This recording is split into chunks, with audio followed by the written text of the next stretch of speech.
join me for a little moment of silent prayer and the pledge, please.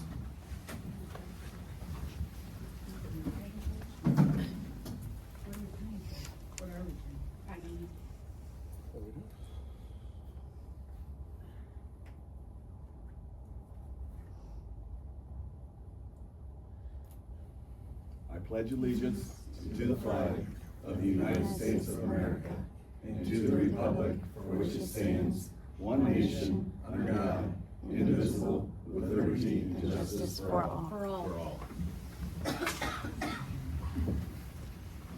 Again, thanks for everybody for being here for the Monday, October 27, 2025 regular school board meeting. Can I get a roll call, please? Ms. D'Angelo Steele, Here. Ms. Liskini, Here. Ms. Martindale, Here. Ms. Peterson, Here. Mr. Bosso. Yes. It's recommended the Board of Education approve the agenda for the October 27, 2025 regular meeting of the school board. Can I get a motion to approve that? So moved. Thank you, Mrs. Martindale. Can I get a second? Second, Liskini. Thank you, Mrs. Liskey. Any additions to that? Seeing none, roll call, please. Ms. Martindale. Yes. Ms. Liskini, Yes. Ms. D'Angelo Steele, Yes. Mrs. Peterson, Yes. Mr. Bosso. Yes. Moving on, it's recommended the Board of Education approve the meetings from the minutes of October 13th, 2025 of the regular school board meeting. Can I get a motion to move that forward? D'Angelo Steele, so moved. Thank you so much. I get a second? I'll second. Thank you, Mrs. Martindale. Any corrections to that? Seeing none, roll call. Ms. D'Angelo Steele, Yes. Ms. Martindale, Yes. Ms. Liskini, Yes. Ms. Peterson, Yes. Mr. Bosso. Yes. We're going to start out our meeting with a presentation from School Spotlight with the principal of Darby Woods Elementary, Mr. Brian Nuvar.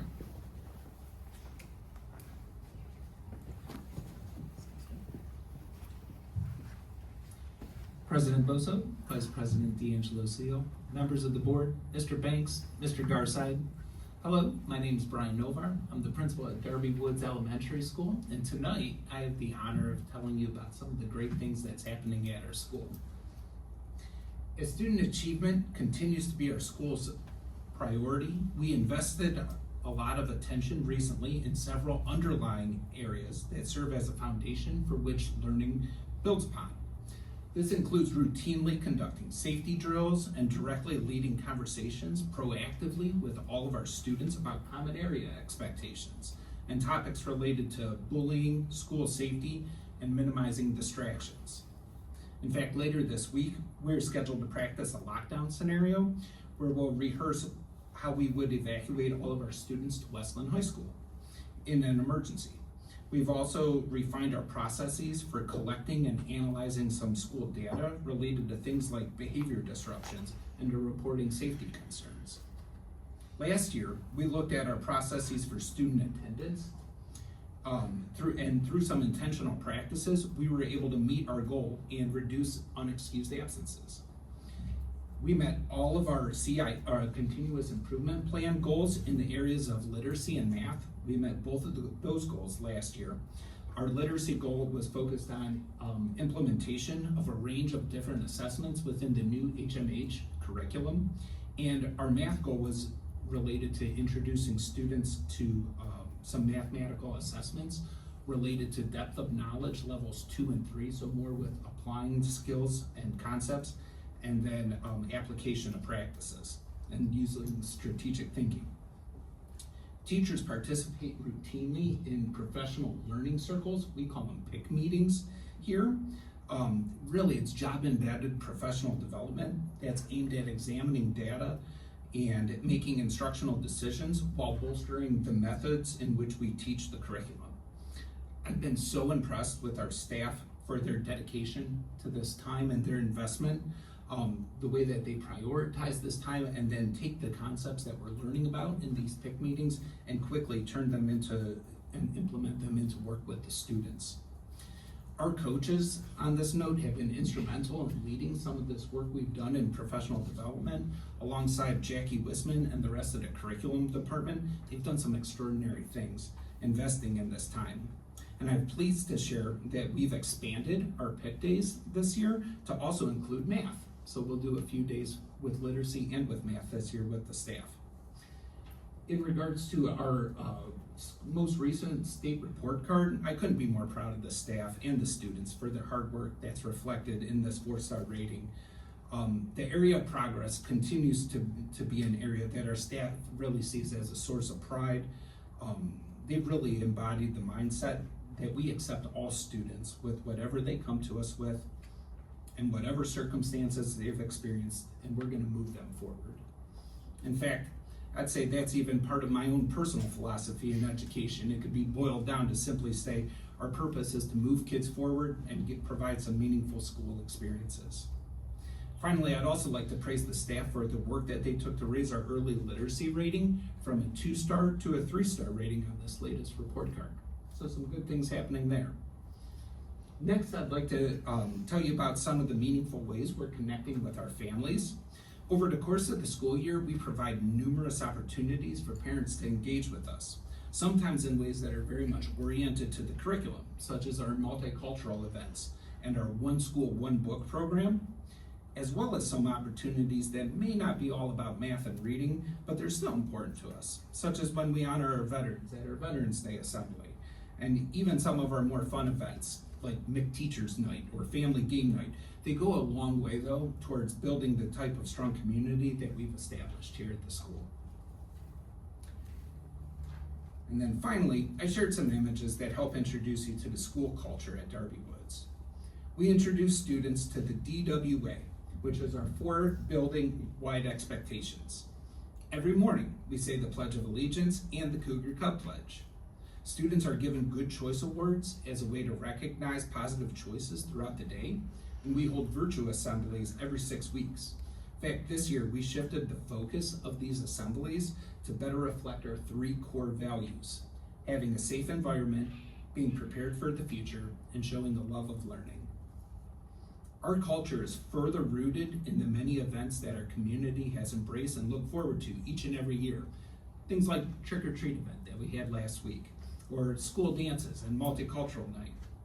We also try to build a lot of fun events like Cub Club, which recognizes students for good citizenship.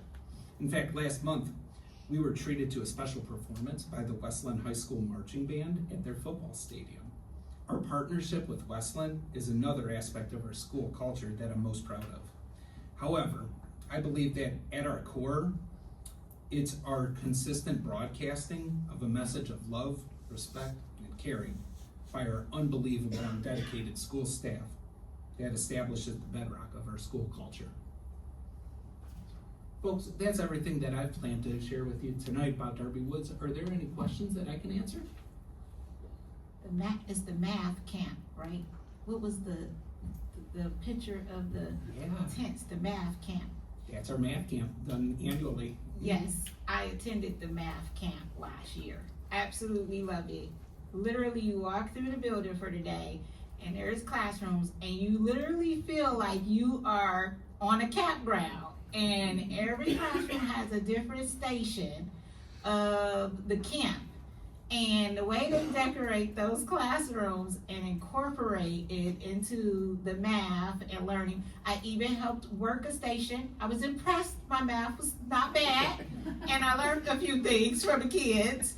But that was the most amazing event ever to see and to be a part of. But like literally the building was turned into a camp. And they went all out decorating it. Thank you for that feedback too. You're welcome. We love it. The kids love that event as well, and it's great to bring in a lot of members from the community to help volunteer for that one. Yes. You know, Brian, whenever I come over there, just your engagement with the kids, I mean, you're out on recess with them and everything, and I know it takes all your staff, but they need a leader, and you're the leader, and things you're doing over there as far as the chronic absentee stuff. I mean, we're working across the whole district on that, but just getting families involved is so important to get these kids engaged, and I just thank you. Thank you so much for what you're doing. Absolutely. I appreciate the opportunity to do this kind of work. It's very fulfilling, and I love the families that we work with. Thank you, Mr. Novar, for coming. I love visiting your school. I love your monthly newsletters too. I always give shout outs on the things that you're doing and little things that you might need, like your crossing guard and, things like that. But you're doing amazing things there and I love to visit. I'm wondering if you could share just a little bit, the increase in your literacy and math goals that you've met, what set you guys apart and how did you do that? How did you achieve that? Well, for the last year's continuous improvement plan, we really tried to focus in on some adult implementation goals. So a little bit of it was just kind of shifting our perspective. And part of the reason for this, with regards to the literacy, part of it is because we were starting a new curriculum with the HMH. And really what we wanted to do is become well-versed in the amount of assessments. And the curriculum is very deep. And there's a lot of different aspects to it to become familiar with. So really what we wanted to do was immerse ourselves as learners and gain some familiarity with it. And then from that, now we have a better handle and understanding on which sort of assessments will give us useful and impactful data that we can use and kind of hone in on for this school year. And then the math goal, our focus with that really is we just realized we really need to do more with asking students to do more with applying skills and concepts. And this was evident through some of our iReady data as well as our state report card data. So again, a great place to start with this is just making sure that it's routinely being introduced to students over the course of the units, and then working with the staff to make sure that there's some common language and commonality in how this was being rolled out. But the discussions that we had in our grade level meetings, it was really rich and thoughtful, purposeful. We gained a lot from doing that, and I think our students also were the primary beneficiaries of this sort of work. Great, thank you. Thank you, and thank you for being here. And I can't believe it's been a year already since we did the Santa shop, right? What do you call your Yep, the holiday shop. holiday shop? Yes, you guys gonna do that again this December? We are. That was a lot of fun. It was really cool, and the students came over from Westland to help out and do things. It was a really great experience. So hopefully you find that sign-up sheet again, and hopefully see us again for that. That was really fun to do. So you have a great group over there. Absolutely, I'll be sure that it goes your Yep. direction. Yep, let us know. It was fun. I love it. I miss it. The older kids don't do that anymore, so it's fun to do. But thank you. Absolutely, thank you, everybody. Brian, thank you so much.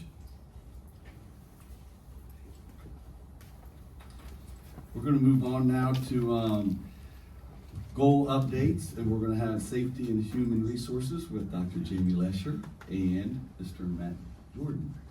Good evening, President Boso, Vice President D'Angelo Steele, members of the board, Mr. Banks, Mr. Garside. Thank you for having me this evening. As you recall, in February, hard to believe, we set priorities at a visioning session, and then we've iteratively updated you on each one of those focus areas. Tonight, as mentioned, we are going to do an update for safety and human resources, and believe it or not, this will be the fourth time we've had this discussion to give you some clear data and some measurable goals that have been impacted through actionable steps. So if we go to the next slide, please. So there are 6 priorities. The first we're going to discuss is safety. And at the end of the day, just like you heard one of our wonderful building leaders talk about, the most important thing that we can do is maintain the integrity of learning. The way we view it is this: if learning is the constant and everything else is the variable, what systems, protocols, processes, both proactively and reactively, we put in place to make sure that learning is happening every day for our students. Next slide, please. So the 3 C's we talk about are clarity. Are we clear on what we want to do and how to do it? Consistency, is it consistently happening in our buildings? And then do we have that calibration across buildings, developmental age groups, and beyond? When we look at all 35 of our sites, this is what we focus on. Next slide, please.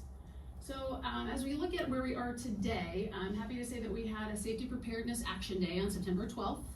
Every single building was engaged in training. Those trainings included not only evacuations on-site and off-site, tornado and fire drills, as well as a review of our stay put, secure perimeter, and lockdown procedures. We completed drill logs. We also made sure that we reviewed and captured feedback. And then we got actually data about the enhancements that need to continue to be made in terms of technology, facilities, and then overall protocols. We have an example too of some of the training videos that we're using to work with our students. So as you know, we are now the 21st largest employer in all Franklin County, and we have 21,000 students. And so on a given day, a staff member might be absent, a student might be absent. We have to onboard staff members continually. When you look at the number of personnel items we have, it's a lot. So I want to show you a clip of a video, and this is obviously a focus point this month is School Safety Preparedness Month in October. And this is a video that our communications department has put together for us, and we have a repository of these that are available on our intranet for our safety website that our staff members can access at any time, and that we are putting in place as part of building staff meetings as well as administrative council and our extended cabinet.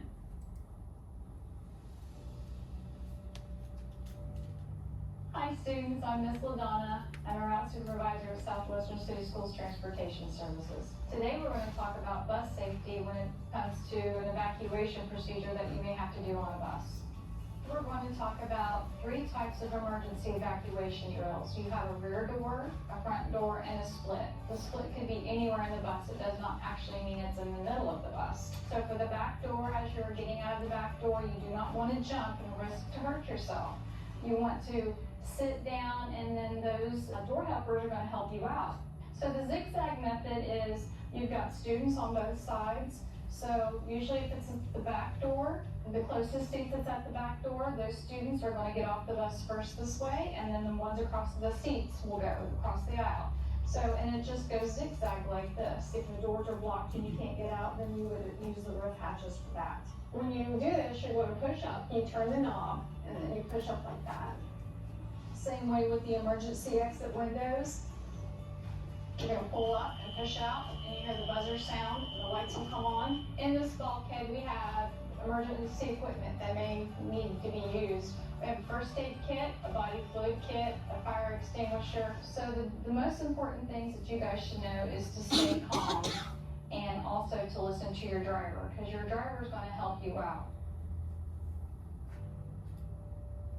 So as we look at the enhancements, we're looking at this like good instruction, right? Repeated exposure to instruction and training and opportunity for students, for staff to familiarize themselves with the content so that in the event of an emergency, they're prepared, they're ready, they know what to do. And if we have staff turnover, we have access to all of these trainings so we don't miss anything. So that's that calibration piece. When we look at consistency, we're going to continue to build this repository. So thus far we have this secure perimeter, our lockdown mechanism, as well as tornado fire drill. And I think Mr. Novar's building was used for a tornado drill, so we've got that there too, I believe it was. So long story short there, those training videos, very important to make sure that our students know exactly what to do, that they're calm, and that our staff are equipped to handle emergencies in not only a preventative way, but a calm way where they truly feel like they are in command of the situation. We believe in site-based leadership, but also we need that consistency across our sites. Additionally, we have completed our emergency management test, which we're required to do each year. On the next slide, I believe, well, maybe 2 slides away. Go ahead, the next one. This is our intranet. This is where our staff resource page. These are live links, and for any of the trainings, any of the protocols, any of the information that we cover in staff meetings, or just a matter of that scope and sequence we have as we hit all those important safety topics, that is available to staff. The MERP app, this is where on your phone, our building leaders have access to their emergency management plans. So in a given setting, if we have an emergency, they are able to collaborate and work with our wonderful law enforcement, our EMTs, and all those folks that wrap around those times when we need to pull on the rope together. So that is available there.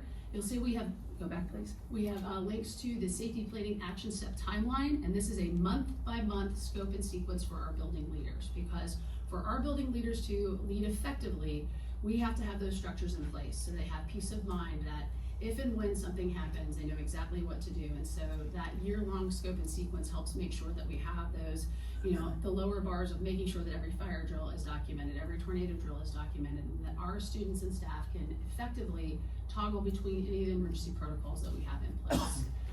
Additionally, I did include that emergency response training video for you if you'd like to see that. So that's the instructional piece for our students, but also a good refresher for all of our staff that may be a part of our work. Next slide, please. And then this is actually a picture. You can see Lieutenant Stern, fresh from surgery there, he has some shoulder issues, but he was at our administrative council on October 21st. So if you recall, in the spring, we conducted a safety audit for all of our sites and partnered with local law enforcement. He was there helping us facilitate with our leadership team the actual criteria that law enforcement use when they do an audit of our schools, to include technology, to include facilities, to include preventative protocols, and that just overall emergency response process that we have throughout the district. So every one of our sites did that. We've captured that data, and now we're looking at that data to make sure that we, just like a good formative assessment, we're able to guide instruction, resources, and leverage all of our collective work to make sure that we're hitting those priorities. Next slide, please.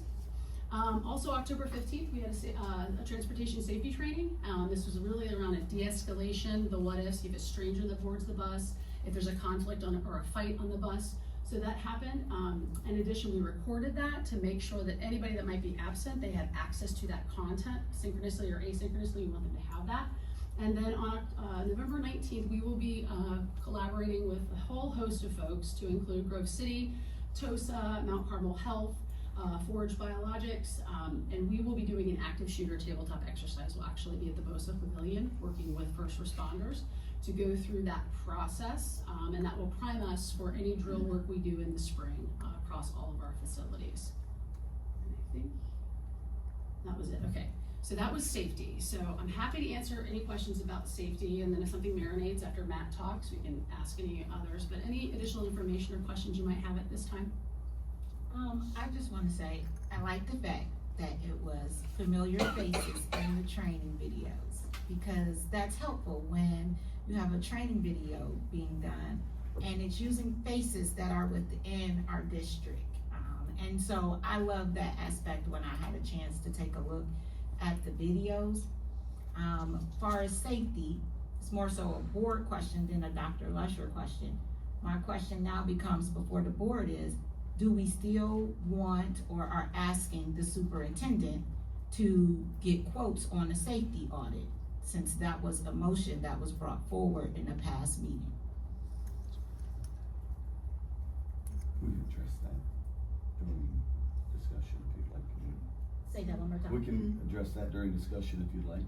And I think, is it part of our executive session today to speak on safety, or? It's part of it. I'm just asking because it was brought forward as a motion in front of the public, so. For the discussion, it should be. That's why I was asking. No, I think it's a valid question. I think it's valid, and I do appreciate it. I do appreciate, I don't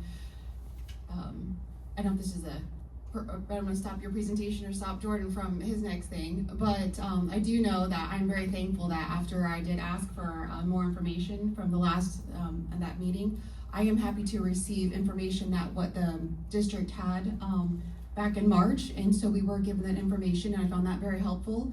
I'm not sure why we didn't receive that sooner than we did. So there were some, a little bit of miscommunication, some errors, and and now having that information's really helped a lot. I think that once we kind of go through some more things and kind of go through the audit in more detail, I think I'd be able to answer that on my part. I think there's still a lot to go through. I do know that with the research that I've done when it comes to audits and things, there's still a few questions I'd like to ask in executive session or privately, because that's how safety is, unfortunately, right? Or fortunately, like there are just some things that can't be fully shared. So I think it's a valid question, and I do, again, after I think we all received that confidential email about the safety audit that was done and that they've had since March.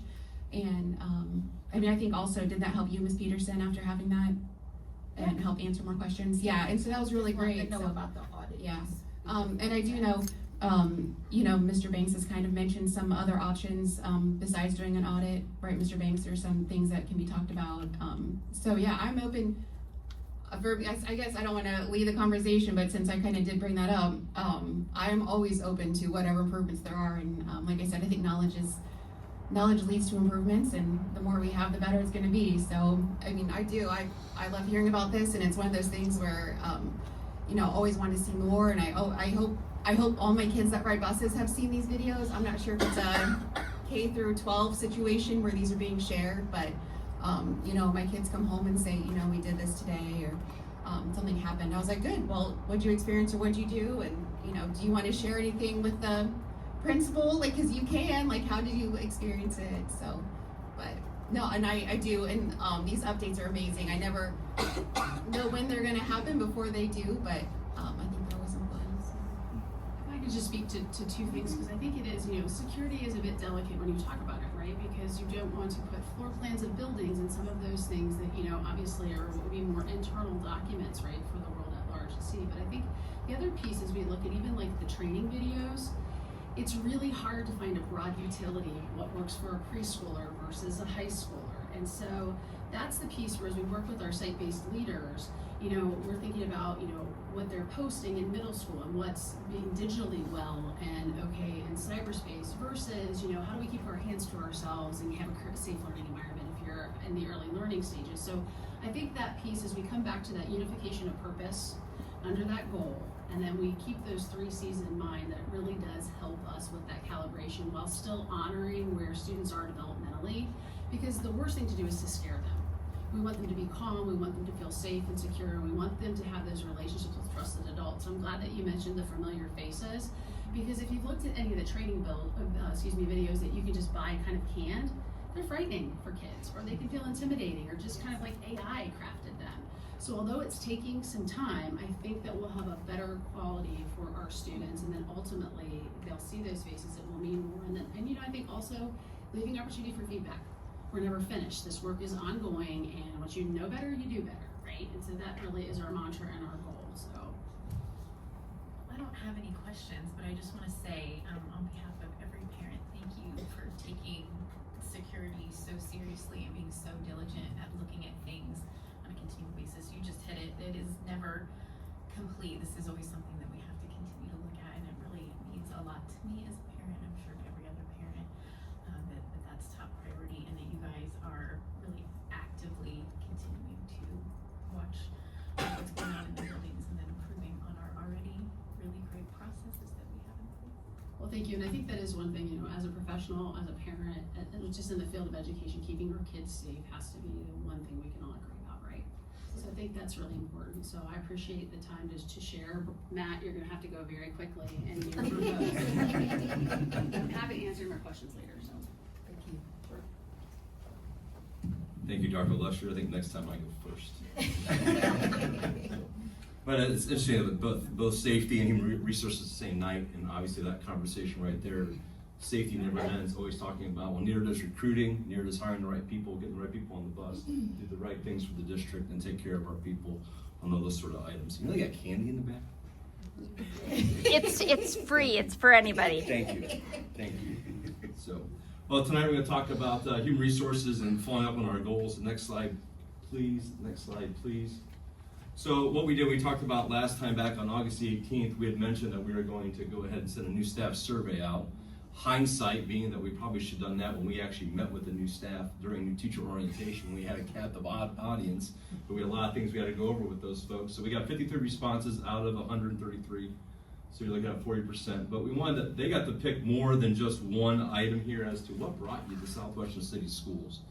And so I just thought there's really 3 main things that kind of hit on there. One is a supportive school culture was one thing they talked about, was the main reason they came here. The diversity of our district, which we talk about every single time I stand at a podium. Talk about the plus that we have with the diversity of our district, and the proximity to home, which I can relate to definitely of coming back to Southwestern and working here. Or those are some main things that brought people to want to work in our district. So you can see that one. You go to the next slide, please. This was like, how would you rate Southwestern City Schools? And basically all those folks responded, there were 4s and 5s, with 5 people with 3s, the average, nothing down to the 1s or 2s. And again, I go back to, we should have done this when we first brought them in that first orientation day. But when we sent this out, we asked them to look at it in terms of the onboarding process, not necessarily when you got here and then you got your building and got moving on, but really the onboarding from our perspective of that office. Once we get you to sign that letter of intent, you go through all the paperwork, you come in, you meet with everybody, get things situated. That's what we ask people to take a look at. So there's some things in there, though there's just a lot of positives, but there are some negatives. And there's some things that I think you can always learn for. So I thought I would share some of those with you. I'll go with the positives first. First of all, people talked about the diversity and inclusion of our district. They talked about the district in regards to the diversity of our staff, our students, along with our commitment to a welcoming environment. They talked about support and the community, which we all know that. Talked about student focus, that our leadership seems to be focused on students all the time, which that should be your North Star, your guiding light. the professionalism and resources that were offered to applicants and how we dealt with them through the process. They really enjoyed that. And one that made me happy was the efficient application process, which caught me way off guard. Because one of the things we hear with our consortium with the ESC and our application, oh, it's always so cumbersome. But the people responded to this actually liked how quickly we got you in, brought you in, got everything taken care of, and kind of got you set up. Now, things that we could have, that we can improve upon, and a lot of them dealt with the onboarding when they come to new teacher orientation, then when they go to the building. So what we did was to create a checklist for our certified staff, just like we had last year for classified. So when somebody shows up at any of our buildings in the district, we know that you're gonna have the same exact requirements when you walk in that building, going over by the principal, whether you're classified or certified, which actually addressed some of the things they're talking about, which of course was just logistical issues in regards to keys and fobs, talking about the scheduling issues they might have, or other resources and who they report to, who they go to, mentors, all those sort of things, making sure those things are taken care of. So we'll definitely look at all those and definitely address those as we move forward with our hiring process going into the future. Well, we're not going to play the video, but that video is on our website, which is Evan and his team did a great job, and they did it last year for us too. As we brought the new teachers in for new teacher orientation, we said, come on over, let's do a video real quick, and let's go ahead and why'd you come here? And they're very honest and very transparent about why they came to Southwestern State Schools, and it's just great to see the passion in their voices and the fire in their eyes as they're excited to get started to work here. The new STAY survey is on there.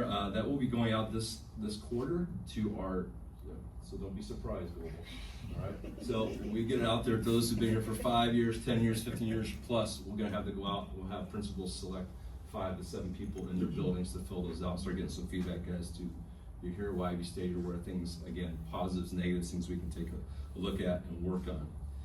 Next slide, please. Again, we're full-blown recruitment season. You guys all know that. Lori's been all over the state already with the first round of visiting college campuses for their job fairs. We've had a Superior Job Fair down here at the Latin Shrine Center. We've hosted our own transportation job fair here. I keep having the Scammy on here. We've had a lot of success with folks filling out that Google form, and we've got a lot of names to forward to people, particularly transportation specifically, to hopefully get people to become bus drivers in our district. I was able to speak to Kappa Phi Kappa, the Honor Society of Ohio State, last Monday night, which is about 55 of the honor kids in education. That was always a lot of fun. We've been doing that for quite a few years and enjoy doing that. And we do have success, and sometimes they have Dr. Lusher or Dr. Bowser in class, and they'll go ahead and point that out to me when I'm there. But everything here is, we've talked about this stuff in the past, and that last one there, relationship building, and I think Brian Ovart was a great example. He talked about love. First thing he said was love. And I think that's important that people recognize that working here, working in schools, education, the whole deal, it's a mission, it's a calling. You gotta love what you do, you gotta love those kids. And in our place, you gotta love our community and love being here. And that's what we're looking for. And Brian's just a great example, and his staff, what they've been able to do at his school has just been just wonderful. A couple things that were added, and they're not on slides, a couple things I want to talk to you about. Obviously, retention. That's one of the things we take a look at and we talk about. So typically over the last 5 years, going back to 2021, we've been averaging a retention rate of about 93% every year of the staff that's hired. So about every year, you can look at it, it's been roughly right close to 7% goes for various reasons, whether it's a resignation, retirement, or other. But it's right around that 93% in regards to the retention of our staff that sticks around over a 5-year period. Professional development, you heard Brian talk about it in his presentation, which of course we have embedded professional development, but Aaron McCloskey does a great job of getting out a catalog to all of our staff of things they can do, things they can jump on and do during the school year. Obviously our summer academy in the summer and summer academy right before school starts, which of course this year was new in August, tying that into our new teacher orientation for 2 days to 3 days of that academy going along with it. So people had a chance for 5 days of that professional development. Also, every 2 weeks, we get a curriculum flash, which in that curriculum flash, they have an update of things that we offer here locally. And then like this past week, we just, there was a cohort for people who want to become principals to Ohio Dominican. They're always updating things that they find out for folks to go ahead and get a jump on from a professional development standpoint, things that might interest them.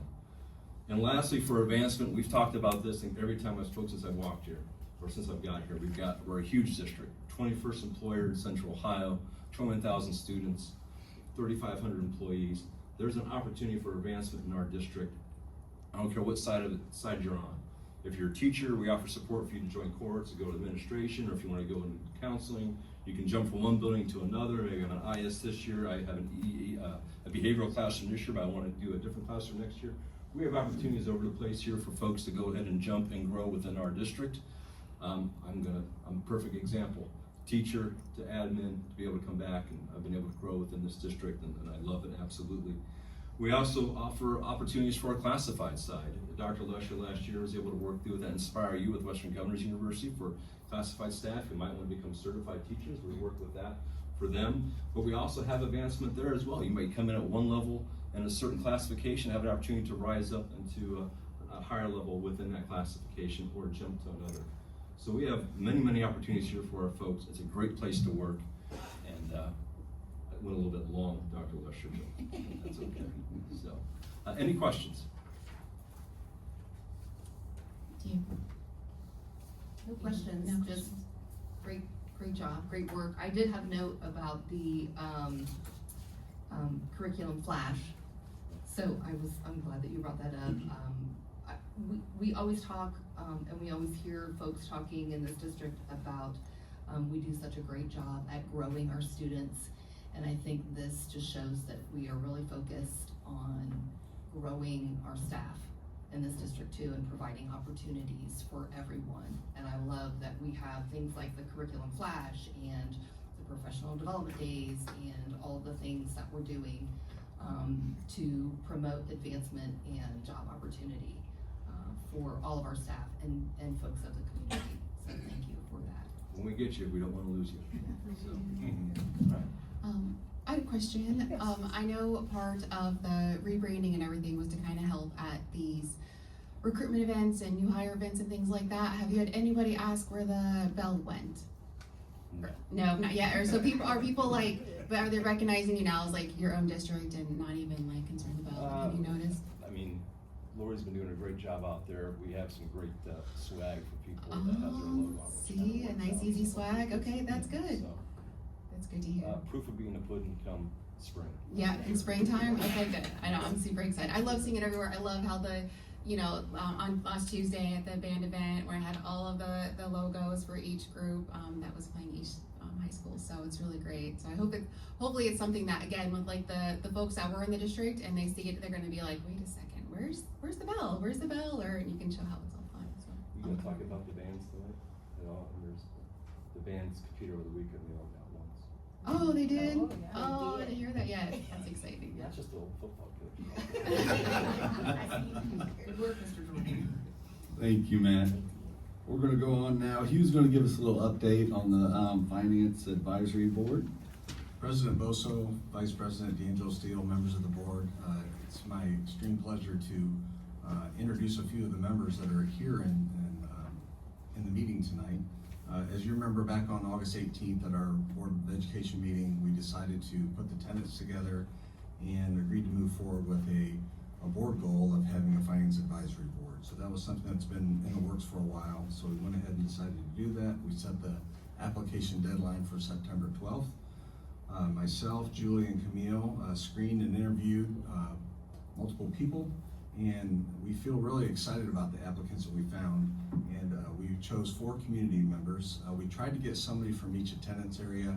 We are missing somebody from Franklin Heights on this first go around, but hopefully as the word gets out about this advisory board, we'll stir up some business over on the Franklin Heights attendance area. So I asked the individuals to come, and they can share a little note with you if they want, say something about themselves, but I'll just give a brief introduction to all of them.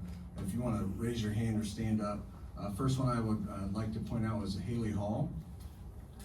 There's Haley.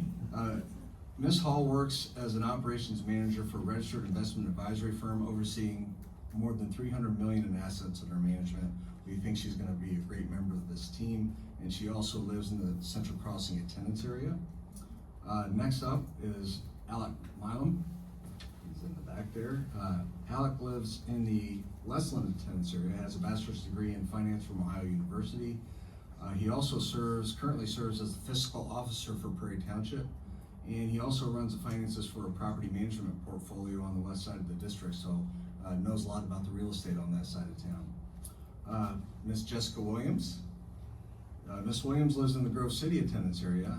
Miss Williams has over 20 years' experience in the financial services industry and is currently mortgage loan officer for Fifth Third Bank. She has real strong relationships with our realtors in town, so that's a good connection to get information out. Really, the goal of this group is to, build a bridge between the district, the board, and the community about where the money's coming from, where it goes, and how that all works. And I'm really excited about, I've been meeting with some of them individually already, just kind of going over a few things, and we have a meeting coming up here soon, probably in November is what we're tentatively looking at. So really excited about it. Does any of you three want to come up and say anything about yourselves?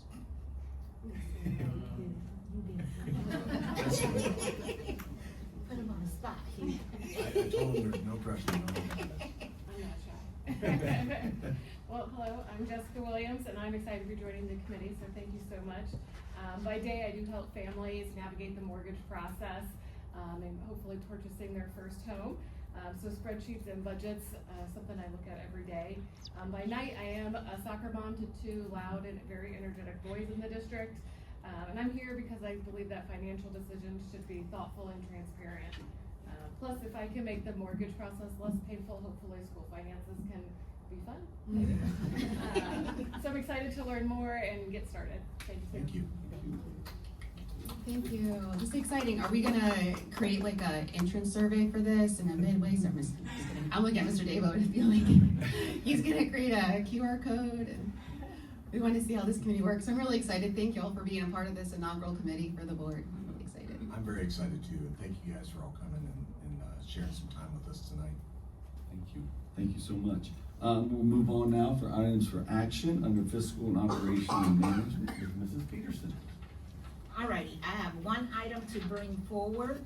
It is rescinding of students deemed impractical to transport.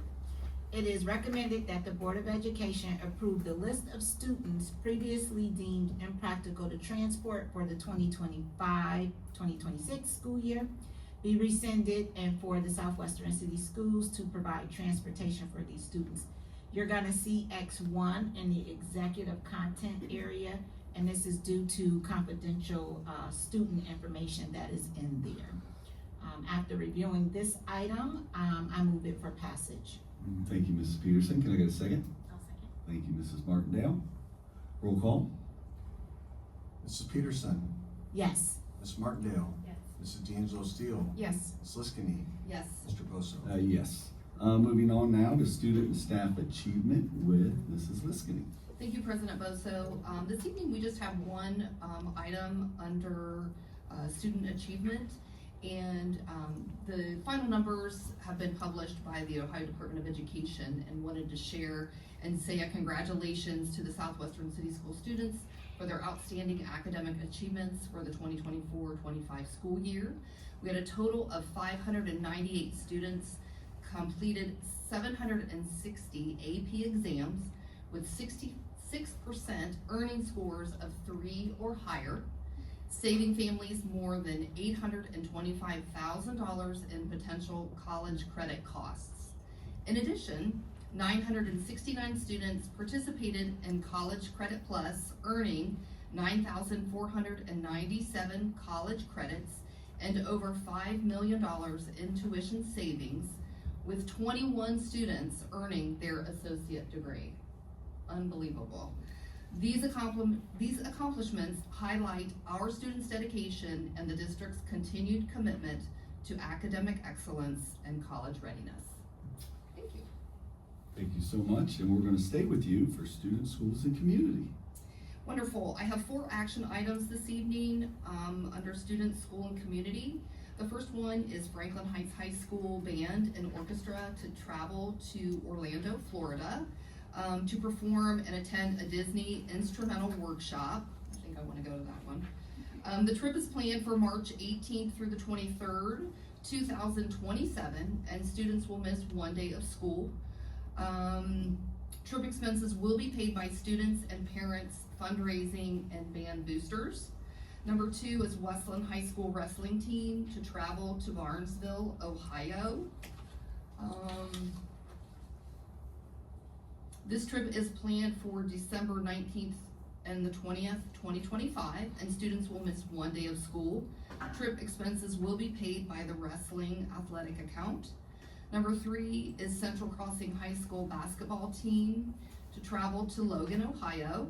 The trip is planned for November 7th through the 9th of 2025, and students will miss 0 days of school. Trip expenses will be paid by the basketball athletic account. And number 4, Grove City High School NJROTC to travel to Parkersburg, West Virginia. The trip is planned for November 15th, 2025, and students will miss 0 days of school. Trip expenses will be paid by the NJROTC. After reviewing these items, I move them for approval. Thank you so much. Can I get a second, please? Second, Peterson. Thank you, Mrs. Peterson. Roll call. Ms. Liskini, Yes. Mrs. Peterson, Yes. Mrs. D'Angelo Steele. Yes. Ms. Martindale. Yes. Mr. Bosso. Yes. Moving on now for items for action under personnel with Mrs. Martindale. Thank you, President Bosso. All right, so for tonight's board meeting, I have 2 personnel items involving 15 persons. This includes 1 certificated resignation and 14 certificated employments. And having reviewed these items, I do move them for action. Thank you so much. Can I get a second, please? Second, Liskini? Thank you, Mrs. Liskini. Roll call. Ms. Martindale. Yes. Ms. Liskini, Yes. Ms. D'Angelo Steele, Yes. Mrs. Peterson, Yes. Mr. Bosso. Yes. Moving on now to items for discussion. I know we were discussing earlier about the safety and stuff. If somebody wants to discuss it, but I will start. Dr. Lesher, there's nobody up on this board that doesn't love what you're doing for our district and would have the most confidence in the safety stuff that's going on with your team. I think there's a little bit communication error. We're all learning. I think on both sides, but I think after this, I mean, like I said, I don't want you to think we ever had a thought that you weren't doing the best job, you and your team, and I just want to thank you. So, anybody else? It sounds like we're saying, though, that we can take a pause on the request for Mr. Banks to do the search for the quotes, audit quotes. That was my original question. Are you, oh, go ahead, Amy, I'll I'm just go sorry. ahead and jump in, that we've already contacted 5 different companies, and we have quotes that I will send to the board next week. I believe the original request was for that information to come in November, so we'll certainly put that out as well as some other options. I think for myself, the best course of action is to review all of the information that was presented this evening and over the last year. You know, we haven't had all the information, now we do, and look at the options of what Mr. Banks is presenting and just see if there's anything that we're missing in terms of, you know, safety standards or, you know, that kind of a thing, and just do a comparison. And I think that we can each do that individually, do our own research and digging, and come back together and have a discussion and decide if we want to move forward with it. But I think we need to do some work. I mean, this isn't costing us any money to get quotes. To get quotes. And looking at things. Everybody all right with that? Mm-hmm. That's fine. All right.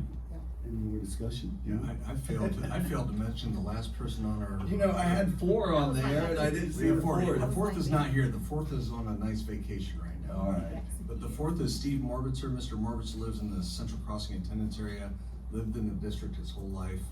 He's a former longtime employee of the district, and he brings a wealth of knowledge and experience, and believe me, just a lot of good old common sense. He's a straight shooter, and look forward to seeing his perspective on this as well. So, Steve, I didn't mean to slight you, but you're on a nice vacation. I don't feel bad for you. Thank you, President Julie. Bosso, I just have one thing. I wanted to bring up the annual business meeting of the Ohio School Board Association Delegate Assembly is going to be held at the Greater Columbus Convention Center, the Union Station Ballroom, on Monday, November 17th, 2025 at 2:30 p.m. As a delegate, I will be attending that meeting. I just wanted to make sure that everyone received an email from OSBA with the agenda and the information on there, and just open it up if anybody wanted to discuss any of, the agenda items or issues or concerns. There will be an election of the 2026 president-elect. Will take place that day. We'll hear platform amendments, and then a resolution to amend the OSBA bylaws submitted by Toledo City Schools.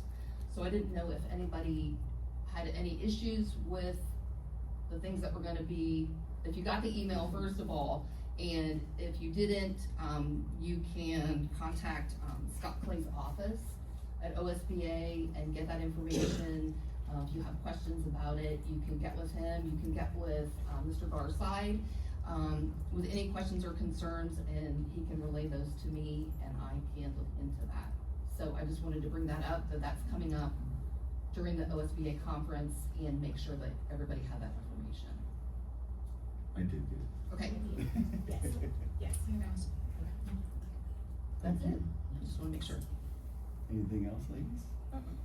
All right, we're gonna move on now. We're gonna go into executive session. It's recommended the Board of Education adjourn to executive session in accordance with policy 0166 to discuss security arrangements, emergency response protocols for the school system, to consider the appointment, employment, dismissal, discipline, promotion, demotion, or compensation of a public employee, and to prepare for the conduct or review of negotiating or bargaining sessions with public employees. Can I get a motion to go to the executive session?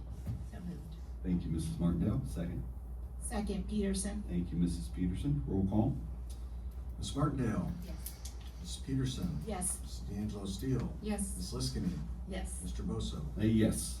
I do not expect any more business being discussed after executive session, but you're more than welcome to stay. Thank you all for being here tonight. Have a blessed evening.